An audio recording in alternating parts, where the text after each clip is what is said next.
Bir yigit kelibdi. Qora aka, otani hurmat qilish kerakmi? Ha, hurmat qilish kerak. Otani hurmat qilmasa bo'lmaydi, ha. Bizani nimamiz bor deydi. Servis, shunaqada o'zimiz ochganmiz. Hamma mashinasini olib kelib tuzattiradi. Bizda zo'r ustalar bor deydi. Shunda bir kun dadam kelib menga otasi aytayotganmish o'g'liga. La ilaha illalloh, astag'firulloh. O'g'lim debdi. Shu tuzatishga berib ketar ekan. Bir olib ketadi, ertaga olib ketasan deydi-ku. Juda zo'r ekan desa. O'sha tuzatayotganda eng zo'r ichidagi asboblari bo'lar ekan-ku. Akkumulyatormi, boshqasimi. Shuni almashtirib qo'yasan yomoniga derkan. Tuzatayotganingda bitta narsasini, yangisini olib, yangi mashina bo'lsa, eskisini qo'yib qo'yasan. Ada bu harom-ku. Shunaqa birovning mashinasini bizga ishonib berib ketgan bo'lsa, desa, tirikchilikning aybi yo'q dermish.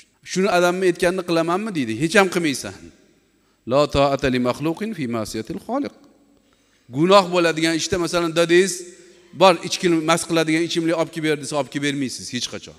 Rozi emasman desa ham olib kelib bermaysiz. U otani o'zi xudo urgan bo'ladi agar shu etsa shu ishni. Harom ishga buyursa, o'g'irlik qilgin, mana birovni mashinasini boshqa o'zgartirib qo'ygin yo boshqa Alloh asrasin desa, yana bitta masala. Shunga taalluqli bo'lmasa ham aytaman.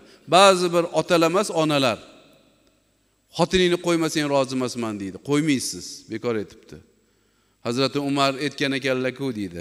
Domla aytganlar. Hazrati Umar xotiningni qo'ygin deganlarda u qo'ygan ekan.